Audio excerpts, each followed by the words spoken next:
கள்ளழகர் வைகை ஆற்றில் இறங்கும் வைபவத்தின் போது உயரழுத்த மோட்டாரை வைத்து தண்ணீரை பீச்சி அடிக்க உயர்நீதிமன்ற கிளை உத்தரவு பிறப்பித்திருக்கிறது. இது தொடர்பான விவரங்களை தர காத்திருக்கிறார் எமது செய்தியாளர் சந்திரன். அவரிடம் பேசலாம். வணக்கம் சந்திரன், இது தொடர்பாக என்னென்ன விதிமுறைகளை உயர்நீதிமன்ற கிளை விதித்திருக்கிறது? விவரங்கள்.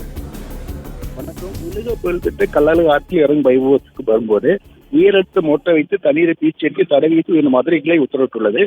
தண்ணீர் பை வைத்து பீச்சி அடிப்பவர்கள் முன்பதிவு செய்ய வேண்டும். பாரம்பரிய முறைப்படி மட்டுமே தண்ணீர் பீச்சி அடிக்க வேண்டும் என நீதிமன்றம் உத்தரவிட்டுள்ளது. கள்ளழகர் மலையிலிருந்து வைகை ஆறு வரை இடையே எந்த இடத்திலும் தண்ணீர் பீச்சி அடிக்கக்கூடாது. இதனை மதுரை மாவட்ட காவல்துறை கண்காணிப்பாளர், மதுரை மாவட்ட காவல்துறை ஆணையாளர் உறுதிப்படுத்த வேண்டும் என கூறியுள்ளார். மேலும் பெண்கள், குழந்தைகள், முதியோர்கள் மீது தண்ணீர் பீச்சி அடிக்க தடை விதித்து என் மதுரை கிளை உத்தரவிட்டுள்ளது. மதுரையை சேர்ந்த நாகரை உயர் மதுரை கிளை மனு தாக்கல் செய்தார்.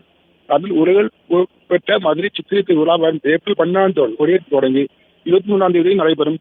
இதில் சக்தி வாய்ந்த மோட்டார் வைத்து தண்ணீர் பீச்சி அடிக்கிற தடை விதிக்க கோரியிருந்தார். இந்த வழக்கை விசாரித்த நீதிபதி சுவாமிநாதன் பிறப்பித்த உத்தரவு ஆற்றில் வைபவம் என்பது உலக பிரசித்தி பெற்ற ஒன்றாகும். இந்த விழாவில் பாரம்பரியமாக கள்ளழகர் வீரம் மீது தண்ணீர் பீச்சி அடிப்பது என்பதே நடந்தது. தற்போது இது பெண்கள், குழந்தைகள் மீது ஒரு சில இளைஞர்கள் தவறுதல வேண்டும் என்று அடித்து துன்புறுத்தி வருகின்றனர். இதுபோன்ற துன்புறுத்தல்கள் இன்று பாதுகாப்பது சட்டத்தின் கடமையாக உள்ளது. எனவே இந்த விவகாரம் ஒழுங்குபடுத்தப்பட வேண்டும்.